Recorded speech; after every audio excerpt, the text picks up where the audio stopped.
श्री कृष्ण गोविंद हरे मुरारी, हे नाथ नारायण वासुदेवा।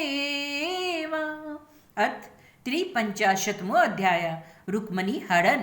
श्री सुखदेव जी कहते हैं, परीक्षित, भगवान श्री कृष्ण ने विदर्भ राजकुमारी रुक्मणी जी का यह संदेश सुनकर अपने हाथ से ब्राह्मण देवता का हाथ पकड़ लिया और हंसते हुए यूं बोले, भगवान श्री कृष्ण का ब्राह्मण देवता जैसे विदर्भ राजकुमारी मुझे चाहती है, वैसे ही मैं भी उन्हें चाहता हूँ। मेरा चित्त उन्हीं में लगा रहता है। कहाँ तक कहूँ, मुझे रात के समय नींद तक नहीं आती। मैं जानता हूँ कि रुक्मिणी ने देशवश मेरा विवाह रोक दिया, परंतु ब्राह्मण देवता आप देखिएगा, जैसे लकड़ियों को मत कर एक दूसरे से रगड़ कर मनुष्य उनमें आग निकाल लेता है, वैसे ही युद्ध में उन नामधारी क्षत्रिय कुल कलंकों को तहस नहस करके अपने से प्रेम करने वाली परम सुंदरी राजकुमारी को मैं निकाल लाऊंगा। श्री सुखदेव जी कहते हैं, हे परीक्षित, मधुसूदन श्री कृष्ण ने यह जानकर कि रुक्मणी के विवाह की लगन परसों रात्रि में है, सारथी को आज्ञा दी, दारुक तनिक भी विलंब न करके रथ जोत लाओ। दारुक भगवान के रथ में शैब्य, सुग्रीव, मेघ पुष्प और ब्लाहक नाम के 4 घोड़े जोत कर उसे ले आया और हाथ जोड़कर भगवान के सामने खड़ा हो गया। सूर्यनंदन श्री कृष्ण ब्राह्मण देवताओं को पहले रथ पर चढ़ाकर फिर आप भी सवार हुए और उन शीघ्रगामी घोड़ों के द्वारा एक ही रात में आनर्त देश से विदर्भ देश जा पहुंचे। कुंडी नरेश महाराज भीष्मक अपने बड़े लड़के रुक्मी के स्नेहवश अपनी कन्या शिशुपाल को देने के लिए विवाहोत्सव की तैयारी कर रहे थे। नगर के राजपथ, चौराहे तथा गली कुची जहार बुहार दिए गए थे, उन पर छिड़काव किया जा चुका था। चित्र विचित्र रंग बिरंगी छोटी बड़ी झड़ियां और पताकाएं लगा दी गई थी, तोरण भी बांध दिए गए। वहां की स्त्री पुरुष पुष्पमाला, हार, त्रिफुलेल, चंदन, गहने और निर्मल वस्त्रों से सजे हुए थे। वहां की सुंदर सुंदर घरों में अगर के धूप की सुगंध फैल रही थी। हे परिचित, राजा भीष्मक के पितर और देवताओं का विधिपूर्वक पूजन करके ब्राह्मणों को भोजन कराया और नियमानुसार स्वस्ति वाचन भी। सुशोभित दांतों वाली परम सुंदरी राजकुमारी रुक्मणी जी को स्नान कराया गया। उनके हाथों में मंगलसूत्र, कंकन पहनाए गए, कोहबर बनाया गया, 2 नए नए वस्त्र उन्हें पहनाए गए और वे उत्तम उत्तम आभूषणों से विभूषित की गई। श्रेष्ठ ब्राह्मणों ने शाम श्री और यजुर्वेद के मंत्रों से उनकी रक्षा की और अथर्ववेद के विद्वान पुरोहितों ने गृह शांति के लिए हवन किया। राजा भीष्मक कुल परंपरा और शास्त्र विधियों के बड़े जानकार थे। उन्होंने सोना, चांदी, वस्त्र, गुड़ और मिले हुए तिल और गौवे ब्राह्मणों को दी। इसी प्रकार चेदी नरेश राजा दमघोष ने भी अपने पुत्र शिशुपाल के लिए मंत्र के ब्राह्मणों से अपने पुत्र के विवाह संबंधी मंगल कृत्य कराए। इसके बाद वे मत चुआते हुए हाथियों, सोने की मालाओं से सजा हुआ रथों, पैदलों तथा घुड़सवारों की चतुरंगिनी सेना के साथ कुंडीपुर जा पहुंचे। विदर्भराज भीष्मक के आगे आकर उनका स्वागत सत्कार और प्रथा के अनुसार अर्चन पूजन किया। इसके बाद उन लोगों को पहले से ही निश्चित किए हुए जनवासों में आनंद पूर्वक ठहरा दिया। उस बारात में शाल, जरासंध, दंतवक्त, विदुरथ और पंडरुक आदि शिशुपाल के सहस्त्र मित्र नरपति आए थे।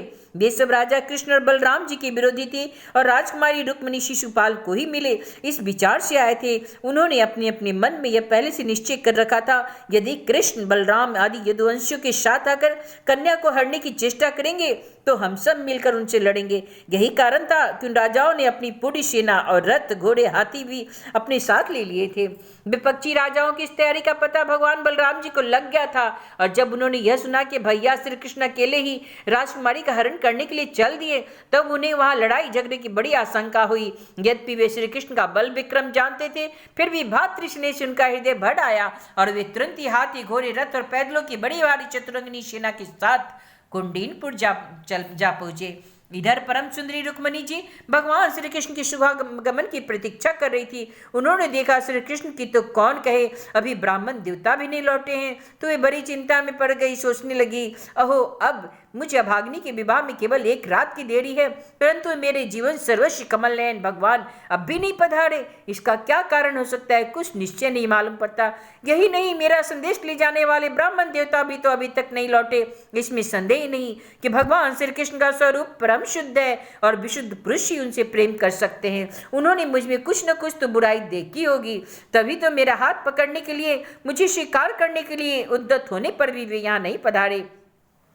ठीक है, मेरा भाग्य मंद है, विधाता और भगवान शंकर भी मेरे अनुकूल नहीं जान पड़ते। यह भी संभव है कि रुद्र पत्नी गिरिराज कुमारी सती पार्वती जी मुझसे अप्रसन्न हो।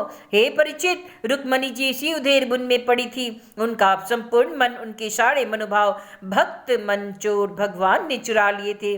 उन्होंने उन्हीं की सोचते सोचते अभी समय है ऐसा समझकर अपने आंसू भरे नेत्र बंद कर लिए। परीक्षित, इस प्रकार रुक्मणी जी भगवान श्री कृष्ण के शुभ आगमन की प्रतीक्षा कर रही थी। उसी समय उनकी बाई जांग, भुजा और नेत्र फरकने लगे, जो प्रीतम के आगमन का प्रिय संवाद सूचित कर रहे थे। इतने में ही तो भगवान श्री कृष्ण के भेजे हुए ब्राह्मण देवता आ गए। उन्होंने अंतःपुरी में राजकुमारी रुक्मणी को इस प्रकार देखा मानो कोई ध्यान मग्न देवी हो। सती रुक्मणी जी ने देखा ब्राह्मण देवता का मुख प्रफुल्लित है, उनके मन और चेहरे पर किसी प्रकार की कोई घबराहट नहीं। वे उन्हें देखकर लक्षणों से ही समझ गई कि भगवान श्री कृष्ण आ गए। फिर प्रसन्नता से खिलकर उन्होंने ब्राह्मण देवता से पूछा। तब ब्राह्मण देवता ने निवेदन किया, भगवान श्री कृष्ण यहाँ पधार गए हैं, और उनकी भूरी भूरी प्रशंसा की। यह भी बतलाया कि राजकुमारी जी, आपको ले जाने की उन्होंने सत्य प्रतिज्ञा की है। भगवान के शुभागमन का समाचार सुनकर रुक्मणी जी का हृदय आनंद अतिरेक से भर गया। उन्होंने इसके बदले में ब्राह्मण के लिए भगवान के अतिरिक्त और कुछ प्रिय न देखकर उन्होंने केवल नमस्कार किया, अर्थात जगत की समग्र लक्ष्मी ब्राह्मण देवता को सौंप दी। राजा भीष्मक ने सुना कि भगवान श्री कृष्ण और बलराम जी मेरी कन्या का विवाह देखने के लिए उत्सुकतावश यहाँ पधारे हैं। तब तुरही, भेड़ी आदि बाजी बजवाते हुए पूजा की सामग्री लेकर उन्होंने उनकी आगवानी की और मधुपर्क, निर्मल वस्त्र तथा उत्तम उत्तम भेंट देकर विधिपूर्वक उनकी पूजा की। भीष्मक जी बड़े बुद्धिमान थे, भगवान के प्रति उनकी बड़ी भक्ति थी। उन्होंने भगवान की सेना साथियों के सहित समस्त सामग्रियों से युक्त निवास स्थान में ठहराया और उनका यथावत आतिथ्य सत्कार किया। विदर्भ राज भीष्मक जी के यहाँ निमंत्रण में जितने राजा आए थे, उन्होंने उनके पराक्रम, अवस्था, बल और धन के अनुसार सारी इच्छित वस्तु देकर सबका खूब सत्कार किया। विदर्भ देश के नागरिकों ने जब सुना कि भगवान श्री कृष्ण यहाँ पधारे हैं, तब वे लोग भगवान के निवास स्थान पर आए और अपने नैनों को अंजलि भर भर के उनके बदनाड़ विंद का मधुर मकरंद का रस का पान करने लगे। वे आपस में इस प्रकार बातचीत करते थे, रुक्मणी तो इन्हीं की अर्धांगिनी होने के योग्य है और ये परम पवित्र मूर्ति श्याम सुंदर रुक्मणी के ही योग्य पति हैं, दूसरी कोई उनकी पत्नी होने के योग्य भी नहीं। यदि हमने अपने पूर्व जन्म या इस जन्म में कुछ भी सत्कर्म किया है, तो हे त्रिलोक विधाता, भगवान हम पर प्रसन्न हो और ऐसी कृपा करे कि श्याम सुंदर श्री कृष्ण विदर्भ राजकुमारी रुक्मणी जी का पानी ग्रहण करे। हे परीक्षित, जिस समय प्रेम परवश होकर पूर्ववासी लोग परस्पर इस प्रकार बातचीत कर रहे थे, उसी समय रुक्मणी जी अंतःपुर से निकलकर देवी जी के मंदिर के लिए चली। बहुत से सैनिक उनकी रक्षा में नियुक्त थे। वे प्रेम मूर्ति श्री कृष्णचंद्र के चरण कमलों का चिंतन करते हुए भगवती भवानी के पाद पल्लों का दर्शन करने के लिए पैदल ही चल पड़ी। वे स्वयं मानती और माताएं तथा सखी सहेलियां सब उलोर से उन्हें घेरे हुए थी। शूरवीर राज सैनिक हाथों में अस्त्र उठाए कवच पहने उनकी रक्षा कर रहे थे। उस समय मृदंग, शंख, ढोल, तुरही और भेड़ी आदि बाजे बज रहे थे। बहुत सी ब्राह्मण पत्नियां पुष्पमाला, चंदन आदि सुगंध द्रव्य और गहने कपड़ों से सज धज कर साथ साथ चल रही थी और अनेकों प्रकार के उपहार तथा पूजन आदि की सामग्रियां लेकर सहस्त्रों श्रेष्ठ वारांगनाएं भी साथ थी। गवैये गाते जाते थे, बाजे वाले बाजे बजाते चलते थे और शूत मागत तथा बंदीजन दुल्हन के चारों ओर जय जयकार करते वृद्ध बखानते जा रहे थे। देवी जी के मंदिर में पहुंचकर रुक्मणी जी ने अपने कमल के सदृश सुकोमल हाथ पैर धोए आचमन किया। इसके बाद बाहर भीतर से पवित्र एवं शांत भाव से युक्त होकर अंबिका देवी के मंदिर में प्रवेश किया। बहुत सी विधि विधान जानने वाली बड़ी बड़ी ब्राह्मणें उनके साथ थी। उन्होंने भगवान शंकर की अर्धांगिनी भगवान भवानी को और भगवान शंकर जी को रुक्मणी जी से प्रणाम करवाया। रुक्मणी जी ने भगवती से प्रार्थना की, अंबिका माता, आपकी गोद में बैठे हुए आपके प्रिय पुत्र गणेश को तथा आपको मैं बारंबार नमस्कार करती हूँ। आप ऐसा आशीर्वाद दीजिए कि मेरी अभिलाषा पूर्ण हो, भगवान श्री कृष्ण ही मेरे पति हो। इसके बाद रुक्मणी जी ने जल, गंध, अक्षत, धूप, वस्त्र, पुष्पमाला, हार, आभूषण, अनेक प्रकार के नैवेद्य, भेंट और आरती आदि सामग्रियों से अंबिका देवी की पूजा की। तदंतर उक्त सामग्रियों के साथ नमक, पुआ, पान, कंठसूत्र, फल और ईख से सुहागिन ब्राह्मणियों को भी पूजा की। तब ब्राह्मणियों ने उन्हें प्रसाद देकर आशीर्वाद दिए और दुल्हन ने ब्राह्मणियों और माता अंबिका को नमस्कार करके प्रसाद ग्रहण किया।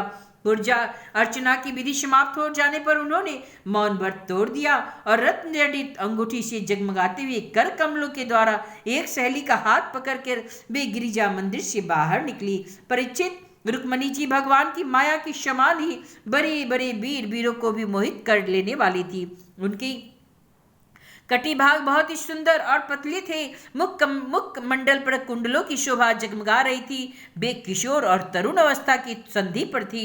नितंब पर जराऊ का घनी शोभायमान थी। वक्ष स्थल उभरे हुए थे। उनकी दृष्टि लटकती हुई अलकों के कारण कुछ चंचल हो रही थी। उनके होठों पर मनोहर मुस्कान थी। उनके दांतों की पान थी या कुंदकली के समान परम उज्जवल, परंतु पके हुए कुंदरू के समान लाल लाल होठों की चमक से ऊपर से भी लालिमा आ गई थी। उनके पांवों में पाजब चमक रही थी और उनमें लगे हुए छोटे छोटे घुंघरू रुंझुन रुंझुन कर रहे थे। वे अपने सुकुमार चरण कमलों के पैदल ही राजहंस की गति से चल रही थी। उनकी यह पूरी छवि देखकर वहां आए हुए बड़ी बड़ी यशस्वी वीर सब मोहित हो गए।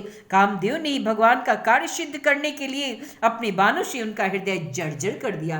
रुक्मणी जी इस प्रकार इस उत्सव यात्रा के बहाने मंद मंद गति से चलकर भगवान श्री कृष्ण पर अपना राशि राशि सौंदर्य निछावर कर रही थी। उन्हें देखकर और उनकी खुली मुस्कान तथा लजीले चितवन पर अपना चित्त लुटाकर वे बड़े बड़े नरपति एवं वीर इतने मोहित और बेहोश हो गए कि उनके हाथों से अस्त्र शस्त्र छुटकर गिर पड़े और वे स्वयं भी रथ, हाथी तथा घोड़ों से धरती पर आ गिरे।